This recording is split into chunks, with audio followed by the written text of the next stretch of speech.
सोचिए आपके सामने दो बच्चे धूप में दौड़ रहे हैं, क्रिकेट खेल रहे हैं और बिल्कुल नॉर्मल है। लेकिन जैसे ही शाम के 6 बज जाते हैं और सूरज आसमान से नीचे जाता है, उन बच्चों की आवाज़ बंद हो जाती है। उनके हाथ पैर काम करना छोड़ देते हैं। वो ज़मीन पर गिर जाते हैं और पूरी रात एक पत्थर के मुजस्मे की तरह बेजान पड़े रहते हैं। अगले दिन सूरज निकलते ही वो वापस जिंदा हो जाते हैं। गांव वालों ने कहा ये काला जादू है। मीडिया ने इन्हें सोलर किड्स का नाम दे दिया। बाप को लगता था कि इनके जिस्म सिर्फ धूप से एनर्जी लेते हैं, जैसे किसी पौधे में फोटोसिंथेसिस हो रही हो। लेकिन पिम्स के डॉक्टर्स को मालूम था कि इंसान धूप पर नहीं, बायोलॉजी पर चलता है। लेकिन उनके सामने एक ऐसी मेडिकल मिस्ट्री थी जिसने पूरी दुनिया के मेडिकल एक्सपर्ट्स को हिला कर रख दिया था। एक बड़ी पुरस्कार किस्म की बीमारी है जिसको There's a mysterious illness called solar kid. ये बच्चे सूरज ढलते ही पैरालाइज क्यों हो जाते हैं?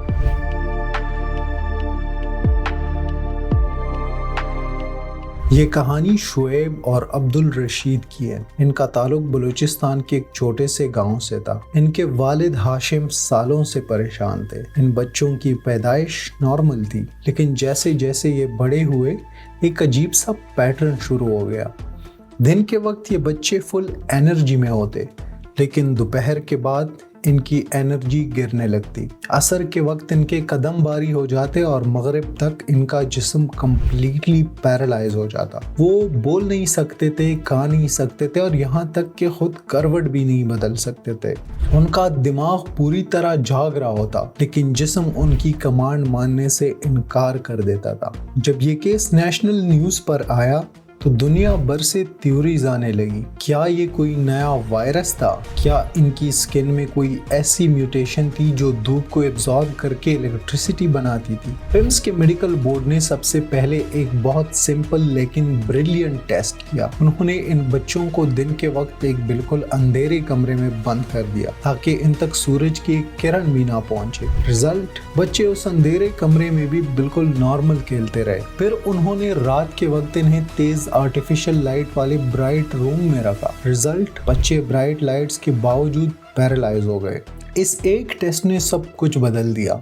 डॉक्टर्स को समझ आ गया कि इस बीमारी का सूरज की रोशनी से दूर दूर तक कोई ताल्लुक ही नहीं था। असल कातिल सूरज नहीं था, असल कातिल था वक्त। उनके जिस्म के अंदर एक ऐसी इनविजिबल घड़ी चल रही थी जो हर रोज शाम होती ही उनका कनेक्शन काट देती थी। लेकिन कैसे?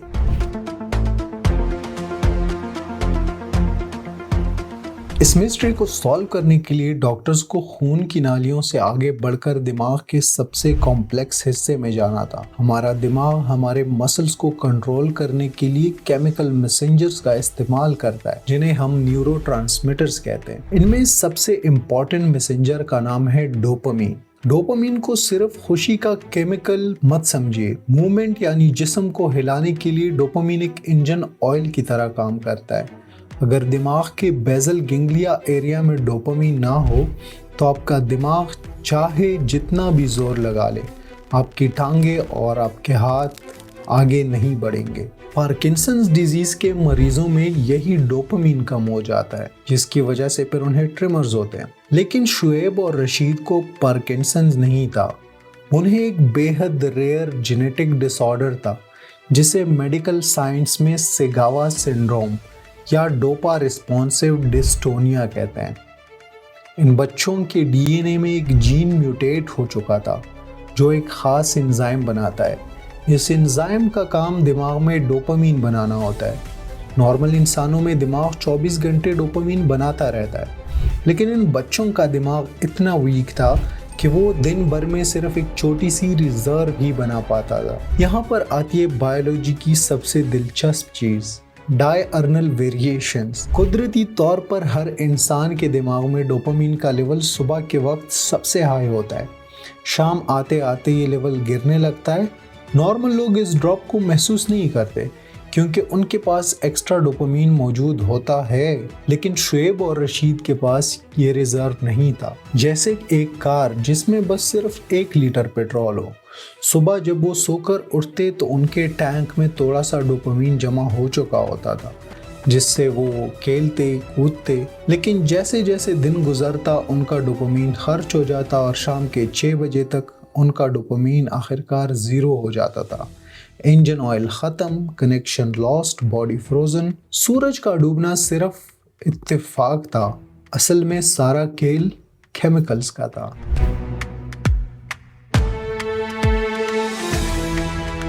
जब ब्लड और जेनेटिक टेस्ट ने इस कंडीशन को कंफर्म किया तो डॉक्टर्स के पास आखिरकार एक डायग्नोसिस था।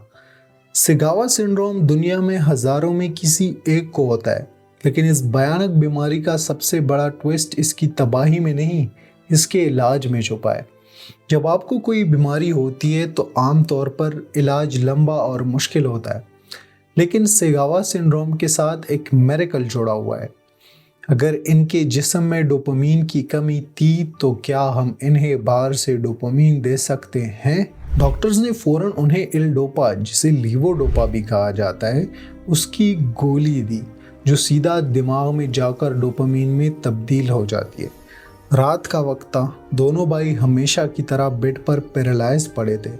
इल-डोपा का डोज उनकी बॉडी में इंजेक्ट किया गया और फिर मेडिकल हिस्ट्री का एक जादू हुआ। जिस बाप ने अपने बच्चों को पिछले 10 साल से रात के वक्त छलते हुए नहीं देखा था, उसने देखा कि अचानक उसके बेटों की उंगलियां हरकत करने लगी। उनकी आंखों में चमक आई। उन्होंने बिस्तर पर करवट ली और सिर्फ 1 घंटे के अंदर वो दोनों भाई अपने पैरों पर खड़े थे। वो पैरालाइज नहीं थे, बीमार भी नहीं थे, वो बिल्कुल नॉर्मल थे। सिर्फ एक सस्ती सी गोली ने उनका पूरा डोपामीन टैंक फुल कर दिया था। उस रात वो दोनों बच्चे हॉस्पिटल के कॉरिडोर्स में दौड़ रहे थे। उन्होंने पहली बार अपनी जिंदगी में रात का अंधेरा जागते हुए और चलते हुए देखा था।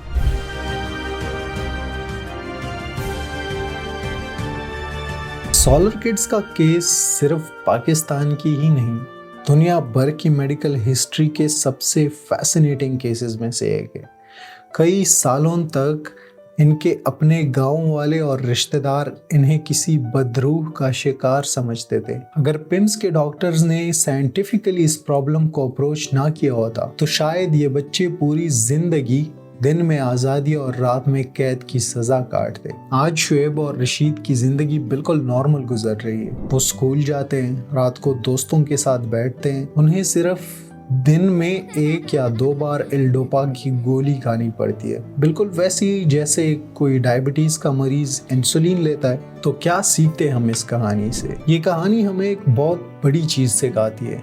अक्सर जिन चीज़ों को हम जादू, बदनज़र या सुपर नेचुरल समझकर छोड़ देते हैं, उनका जवाब किसी क्लिनिक या लैब में मौजूद होता है। साइंस किसी मिरेकल से कम नहीं, बस फर्क इतना है कि साइंस को समझने के लिए वक्त, रिसर्च और लॉजिक लगता है। अगर आपके आसपास कोई ऐसी बीमारी से गुजर रहा है जो नामुमकिन लगती हो, तो मायूस ना हो।